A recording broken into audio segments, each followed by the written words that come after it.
Assalamualaikum warahmatullahi wabarakatuh. Waalaikumsalam warahmatullahi wabarakatuh. Bismillahirrahmanirrahim. Alhamdulillahirabbil alamin wassalatu wassalamu ala asrofil anbiya'i wal mursalin sayyidina wa maulana Muhammadin wa ala alihi washabihi ajmain. Amma ba'du. Selamat berjumpa lagi kawan Bimas Islam. Hari ini kita bisa berjumpa di channel podcast Bimas Islam Kemenak Kota Kediri, dan kali ini kita masih melanjutkan sesi bincang Ramadan, dan telah hadir di studio ada Bapak Abdul Malik, Ketua FKPAI Kota Kediri.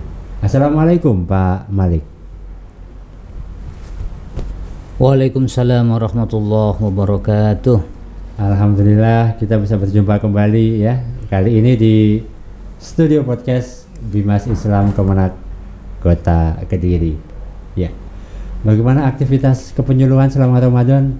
Alhamdulillah. Banyak ya. Berjalan dengan Pasti baik. Alhamdulillah. Bisa di mana-mana dan kemana-mana. Alhamdulillah. Tentunya tetap dengan protokol kesehatan yang harus kita jalankan. Betul sekali. Kita tetap menerapkan protokol kesehatan di tempat-tempat ibadah ataupun di kegiatan keagamaan yang kita lakukan tentunya ya. Nah, Pak Malik, perbincangan kita kali ini kita akan membahas atau mengkaji mengenai apa ini? Tentang keberhasilan ibadah Ramadan. Keberhasilan ibadah Ramadan. Nah, tentunya bisa diberikan gambaran mengenai keberhasilan seperti apa yang ingin dicapai dari ibadah Ramadan ini. Terima kasih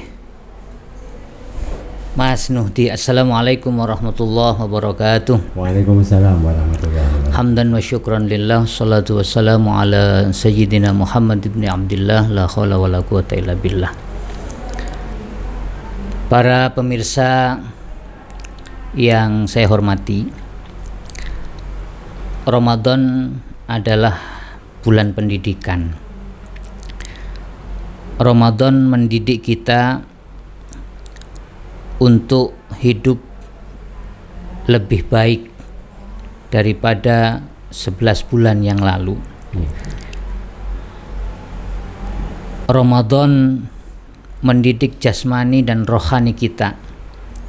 Dan yang paling penting, dari didikan Ramadan itu nanti akan bermuara, akan menghasilkan akhlak, perilaku pada kita semua di dalam hidup bernegara, bermasyarakat, dan dalam keluarga kita. Didikan-didikan Ramadan itu dimulai dengan ibadah puasa. Puasa tidak hanya diartikan hanya sebatas menahan makan dan minum saja, tapi secara arti bahasa puasa itu berarti menahan. Maka di luar makan dan minum, semua kejelekan-kejelekan yang itu bersumber dari sifat manusia memang perlu ditahan dan kemudian diganti dengan sifat-sifat yang baik. Jadi kalau hanya menahan makan dan minum itu adalah urusan perut saja. Tapi puasa ini sebetulnya kalau ingin memiliki nilai lebih, maka seluruh anggota badan kita adalah harus berpuasa. Kaki berpuasa untuk melangkahkan ke tempat-tempat yang tidak diridhoi, yang dilarang. Tangan juga demikian. Hidung kita, mata kita apalagi kita puasakan, kita tahan untuk tidak melihat yang dilarang oleh agama. Kemudian didikan yang selanjutnya adalah kedisiplinan dalam puasa. Puasa dibarengi dengan aturan yang ketat mengenai waktu. Nah, waktu ini adalah perlambang dari disiplin. Ibaratnya ketika Allah melarang untuk tidak makan dari fajar hingga terbitnya matahari, maka betul-betul kita laksanakan dengan sebaik-baiknya. Itu memberikan pelajaran kepada kita bahwa pada tataran kegiatan lain pun kita harus berdisiplin. Misalnya dalam bekerja itu ada aturan waktu dan lain sebagainya, itu harus disiplin. Kemudian dalam selanjutnya ada ibadah-ibadah yang ada khusus di bulan puasa juga mendidik kita. Contohnya adalah sholat malam. Sholat malam ini walaupun sunnah hukumnya, tetapi merupakan rangkaian yang tidak terpisahkan dari ibadah bulan Ramadan. Oleh karena itu, selayaknya kita sebagai seorang muslim menjalankan sholat taraweh sebagai pengganti sholat malam itu dengan baiklah. Keluar dari Ramadan, didikan itu harusnya ada dalam diri kita, yaitu dengan melaksanakan sholat malam lainnya. Kemudian selanjutnya adalah Al-Quran. Betapa dekatnya kita di bulan Ramadan ini dengan Al-Quran. Hari ini karena tidak terbantahkan bahwa Al-Quran turun pada bulan Ramadan. Oleh karena itu di sana sini kita terasa ringan sekali membaca Al-Quran, kemudian khatam mungkin sampai ada yang 1, 2 bahkan 3 kali. Tetapi nanti didikan Ramadan dengan Al-Quran ini akan kita lihat setelah keluar bulan Ramadan. Kemudian didikan yang kaitannya dengan sosial, kita ringan sekali berinfak, memberikan sedekah takjil. Kemudian terakhir puasa ini diterima atau tidak itu nanti harus ditutup dengan zakat fitrah.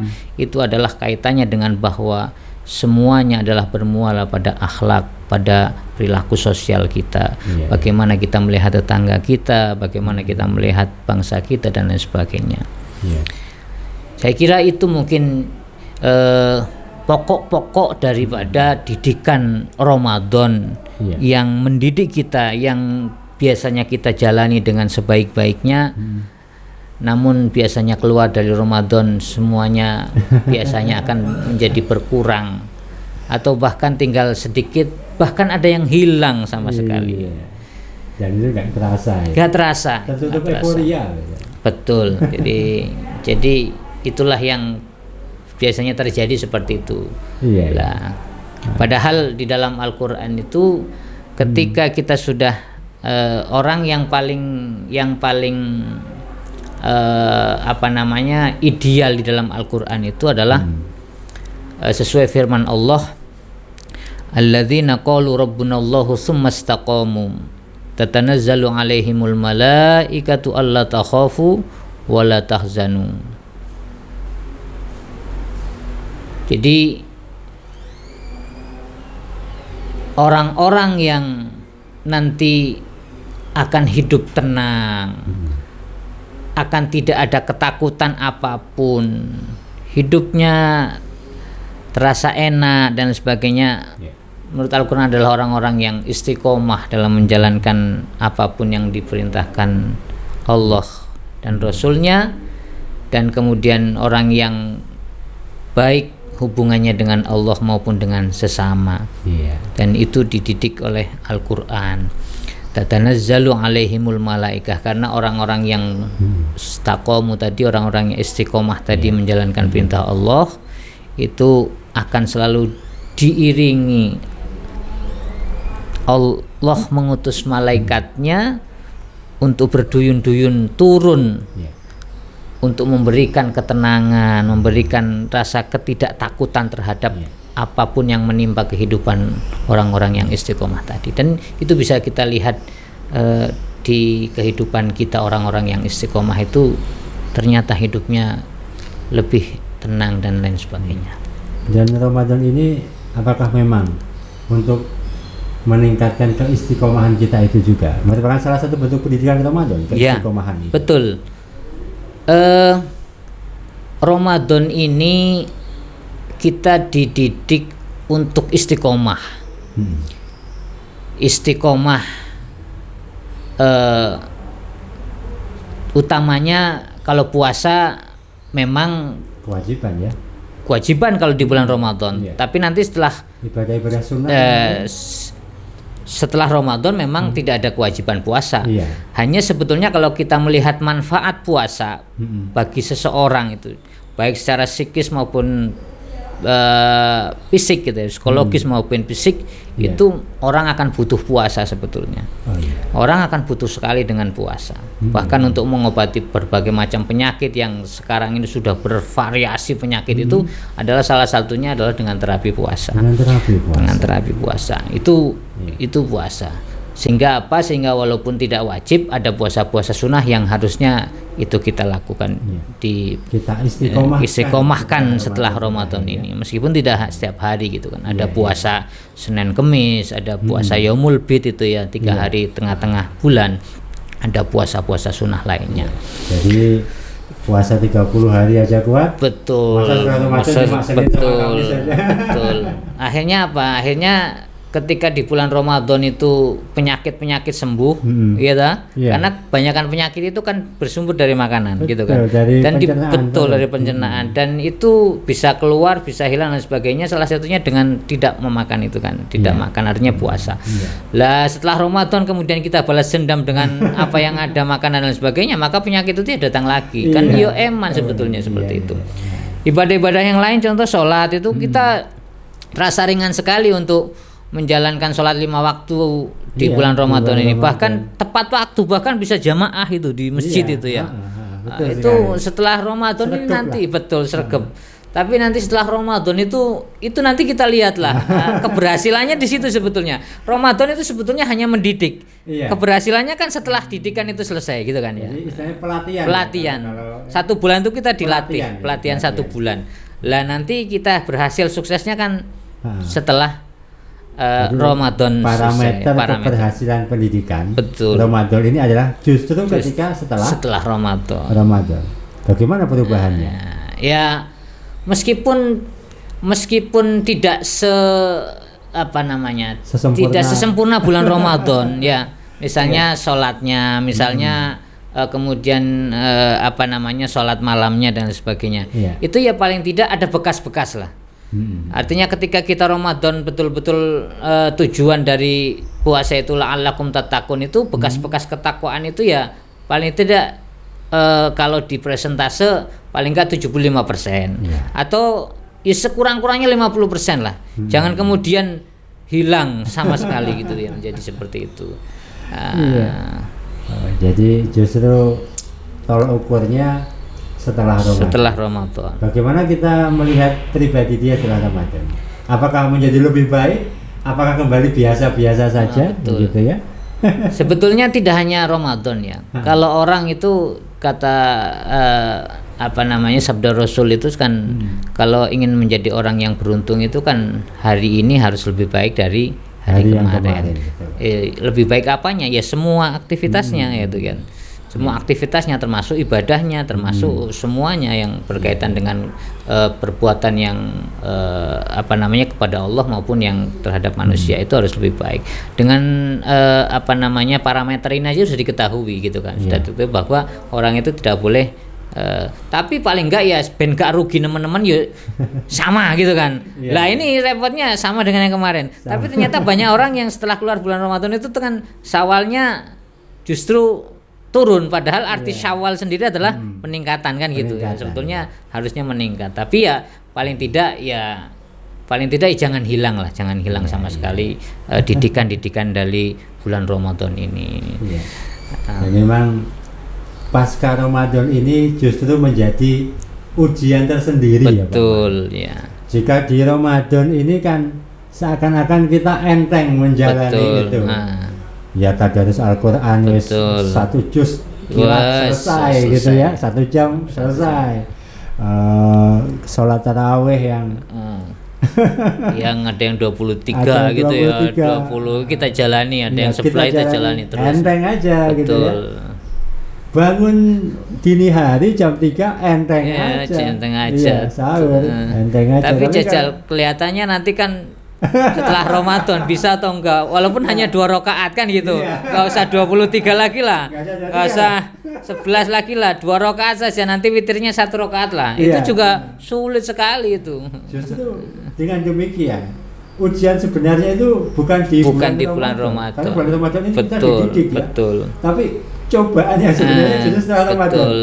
Bagaimana kita ini mampu enggak gitu ya? Mampu enggak bangun kembali dini hari? Ya. Sekedar untuk sholat 2 rakaat tahajud. Betul.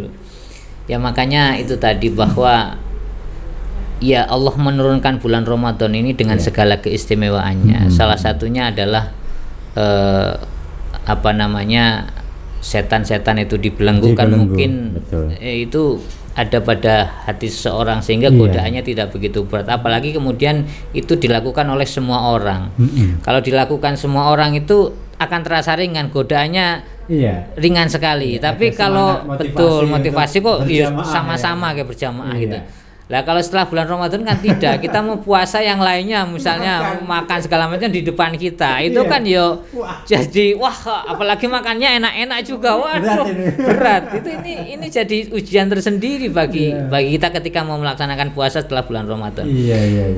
Yang barusan saja misalnya puasa Syawal gitu ya, yang disunahkan betul itu yang 6 hari itu ya. Itu berat betul. Itu sudah berat betul itu. Karena di situ biasanya orang banyak balas dendam dan banyak makanan yang enak-enak itu. Ada opor, ada dan sebagainya itu. Kita silaturahmi ke saudara. Betul. Wah, dibilangin, Mas tak siap menu kesukaanmu ya. Wah, itu. Lanjut enggak nih puasa itu? Mau enggak lanjut betul. Iya. Jadi itulah godaannya luar biasa. Maka ketika orang itu kemudian tergoda tapi tetap istiqomah itu tadi, tatanazzalu alaihimul malaikatu alla takhafu wa la tahzanu wa absyiru bil jannati allati kuntum tu'adun. Luar biasa. Jadi Allah akan membalas